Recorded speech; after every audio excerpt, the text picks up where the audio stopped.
فإن الله سبحانه وتعالى شرفني في هذه الليلة أن أمتثل أمام هذه الوجوه الطيبة لأذكر لكم عن شيء من ماضي كنت عايشته باسم المذهب الجعفري أو المذهب الاثنى عشر. فأنا عشت في بيئة اثنى عشرية خالصة. جدي ملا حسيني، خالي أحد علماء الشيعة، زوج والدتي بعد وفاة والدي السيد أحمد الحسن. فأنا في ضغط عالي من الشيعة. والله لو شغل الشيعي دماغه عدل ما بقى هذا الدين ولا لحظة. المهم بعد جي أخوي والأخوي اللي يلي وأخوي اللي يلي إلين جاني آخر شيء السيد، هو صار يتفلسف علي.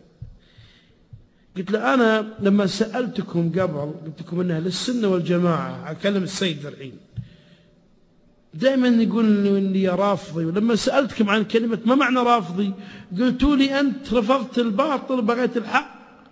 فأنا قلت لكم، قلت عندنا الزنا مسموح فيه، اللواط مسموح فيه، السرقة مسموح فيها، السن يعاقبون عليه كما جاء في القرآن. عندنا يقول البرجردي إذا كنت في شدة وضيقة فلث الذكر بخرقة رقيقة وجامع به الأخت الشقيقة، فلربما تكون إخوته ذكور ففي الأم الشفيقة. السنة ما عندهم ذا الحكي. المرزاوي يقول إذا كنت في شدة وضرار فعليك بمفاخذة الذكر بشرط أن لا يدخل القبل في الدبر.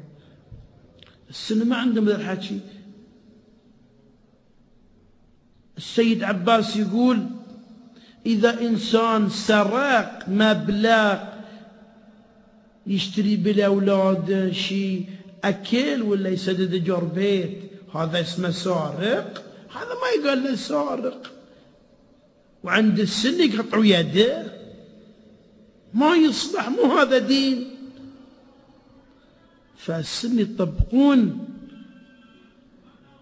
ما يجي من رسول الله، ما أنزل الله سبحانه وتعالى رسوله.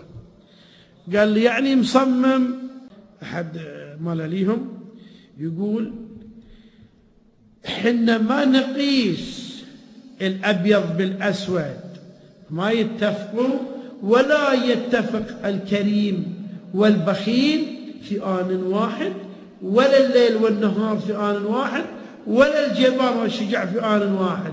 كذلك السني والشيعي لا يتفقان في آن واحد.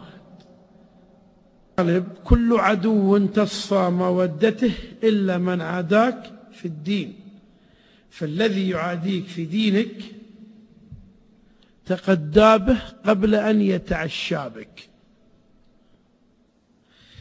فأنت يقول الإمام جعفر الصادق شيعتنا خلق من فاضل طينتنا، فأنت يا موالي من طينة آل بيت رسول الله، وهذه الطينة لا تمسها النار مطلقا.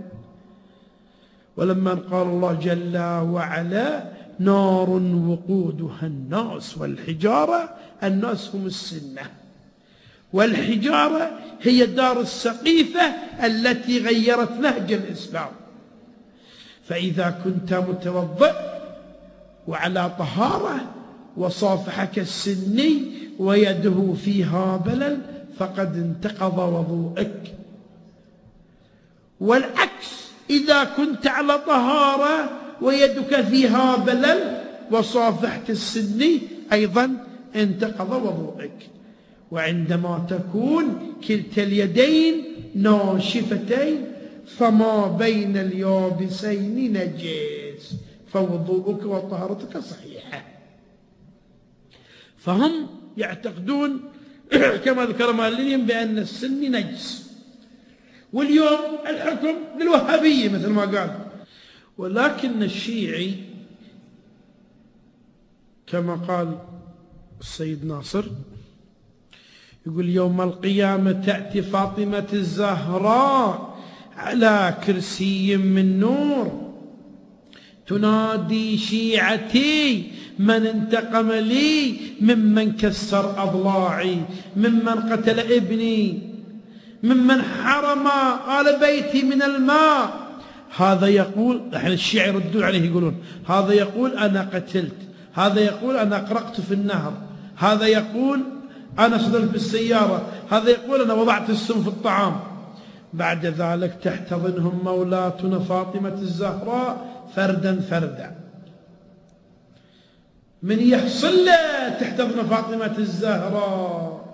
فهو يرى الشيعي إن عندما يغشك أو يسلبك مالك أو يغشك في صحتك أو يهتك عرضك، يرى أنه يتقرب إلى فاطمة الزهراء، واللي يتقرب إلى فاطمة الزهراء خلاص يتقرب إلى الله.